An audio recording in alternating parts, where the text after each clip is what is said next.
Hi friends, அஸ்ஸலாமு அலைக்கும். Welcome back to Shanu's kitchen. இன்றைக்கி நம்ம கிச்சனில் என்ன பார்க்க போகிறோன்னா, கொங்கு நாட்டோட ஸ்பெஷல் அரிசி பருப்பு சாதம் தான். ஈஸியாக பண்ணிடலாம். வாங்க எப்படி பண்ணலான்னு பார்க்கலாம். அதுக்கு முதல்ல அரிசியும் பருப்பும் எடுத்துக்கலாம். நான் வந்து ஒரு படியில் 3/4 படி அரிசியும் 1/4 படி துவரம் பருப்பும் எடுத்திருக்கேன். ஓகேங்களா? அதை ஃபஸ்ட்டு நல்லா வாஷ் பண்ணி எடுத்துகிட்டு வந்துடலாம். 1க்கு 2 டைம் நல்லாவே வாஷ் பண்ணிக்கலாம். வாஷ் பண்ணி எடுத்துகிட்டு வந்த அரிசியும் பருப்பையும் தண்ணி ஊற்றி ஊற வச்சுக்கலாம். இருக்கட்டும், அது மூடி போட்டு ஒரு ஓரமாக வச்சிடலாம். அடுத்தது தாளிக்கிறதுக்காக வெங்காயம், தக்காளி, பச்சை மிளகா, கருவேப்பிலெல்லாம் எடுத்து வச்சுக்கலாம். நான் இன்றைக்கி மீடியம் சைஸ் வெங்காயம் ஒன்று தான் எடுத்திருக்கேன். அதை நல்லா நீளவாக்கில் கட் பண்ணிக்கலாம். கட் பண்ணி முடித்ததுக்கப்புறம் ஒரு கொத்து கருவேப்பிலை, ஒரே ஒரு பச்சை மிளகா எடுத்திருக்கேன். ஏன்னா என் குழந்தைங்க காரம் சாப்பிட மாட்டாங்க, அதனால ஒரே ஒரு பச்சை மிளகா எடுத்திருக்கேன். உங்களுக்கு வேணால் நீங்கள் 2 கூட ஆட் பண்ணிக்கலாம். ஒரே ஒரு மீடியம் சைஸ் தக்காளியும் எடுத்திருக்கேன். அதையும் நல்லா கட் பண்ணி எடுத்துக்கலாம். தக்காளி, வெங்காயம் எல்லாம் கட் பண்ணி எடுத்ததுக்கப்புறம் நம்ம தாளிக்கிறதுக்கு ஆரம்பிச்சிடலாம். நான் 1 பாட் ரெசிபியில் தாங்க பண்ணுறேன், அதனால் குக்கர் எடுத்து அடுப்பு ஆன் பண்ணி குக்கரில் வச்சுக்கலாம். குக்கர் வச்சு குக்கர் ஹீட் ஆனதுக்கப்புறம் நம்ம ஆயில் ஊற்றிக்கலாம். நான் ஒரு 3 டேபிள் ஸ்பூன் ஆயில் ஊற்றிருக்கேன், சன்ஃப்ளவர் ஆயில்.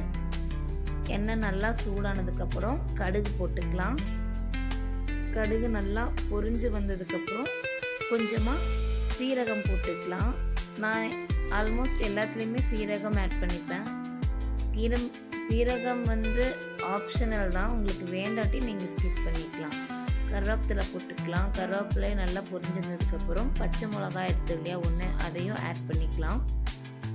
நல்லா மிக்ஸ் பண்ணிக்கலாம். அப்புறம் ஆனியன் எடுத்து வச்சோம் இல்லையா, அதையும் ஆட் பண்ணிக்கலாம். ஆனியன் எண்ணெயோட நல்லா பொன்னிறமாக வதங்கி வர அளவுக்கு நல்லா வதக்கிக்கலாம்.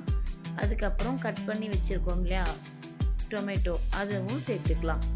டொமேட்டோ, ஆனியன் இதெல்லாமே எண்ணெயோட நல்லா வதங்கி வர அளவுக்கு வதக்கிக்கலாம்.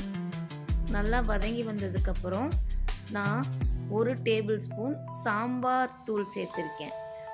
அது சாப்பாட்டுக்கு நல்ல ஒரு ஃப்ளேவர் கொடுக்கும், நீங்கள் வேணால் ட்ரை பண்ணி பாருங்கள். அப்புறம் ஒரு 1/4 டேபிள் ஸ்பூன் மஞ்சள் தூள் எடுத்து 2யும் நல்லா மிக்ஸ் பண்ணிக்கலாம். தக்காளி, வெங்காயம் இதெல்லாம் அதோட பச்சை வாசம் போகிற அளவுக்கு நல்லா வதக்கிட்டு உப்பு ஆட் பண்ணிக்கலாம். தேவையான அளவு உப்பு ஆட் பண்ணி நல்லா மிக்ஸ் பண்ணிவிட்டு கழுவி ஊற வச்சிருக்கோம் இல்லையா, அந்த அரிசியும் பருப்பையும் எடுத்து ஆட் பண்ணிக்கலாம்.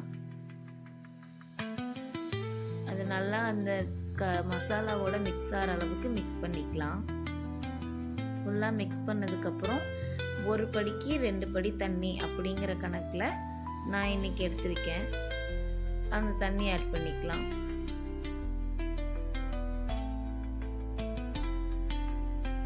தண்ணி நல்லா கொதிச்சு வந்ததுக்கப்புறமா நம்ம வந்து கொத்தமல்லி தழையை கட் பண்ணி சேர்த்துக்கலாம் குட்டி குட்டியாக.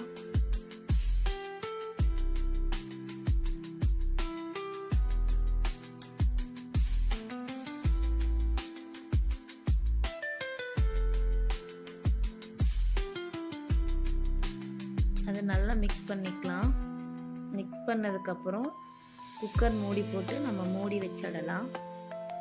2 விசில் வந்ததும் நம்ம அடுப்பு ஆஃப் பண்ணிட்டோம்னா நம்மளுக்கு சூடான சுவையான அரிசி பருப்பு சாதம் ரெடி. இதை நம்ம வெளியே எங்கேயாவது அவுட்டிங் போகிறப்போ டைம் ஆகிடுச்சுன்னா சட்டுன்னு செஞ்சு எடுத்துகிட்டு போயிடலாம். குழந்தைங்களுக்கு லஞ்ச் பாக்ஸ் ரெசிபியாகவும் யூஸ் பண்ணிக்கலாம். ஈஸியாக இருக்கும், ட்ரை பண்ணி பாருங்கள் வீட்டில். வேறு ஏதாவது நல்ல புது டிஷ்ஷாக போகணுன்னா சொல்லுங்கள், இன்ஷால்லா ட்ரை பண்ணி பார்க்கலாம். இன்றைக்கான ரெசிபி இதுதான். வீட்டில் ட்ரை பண்ணி பாருங்கள். உங்கள் வீட்டில் இருக்கிற குட்டீஸ்க்கும் செஞ்சு கொடுங்க. பாய். தேங்க்யூ. அஸ்ஸலாமு அலைக்கும்.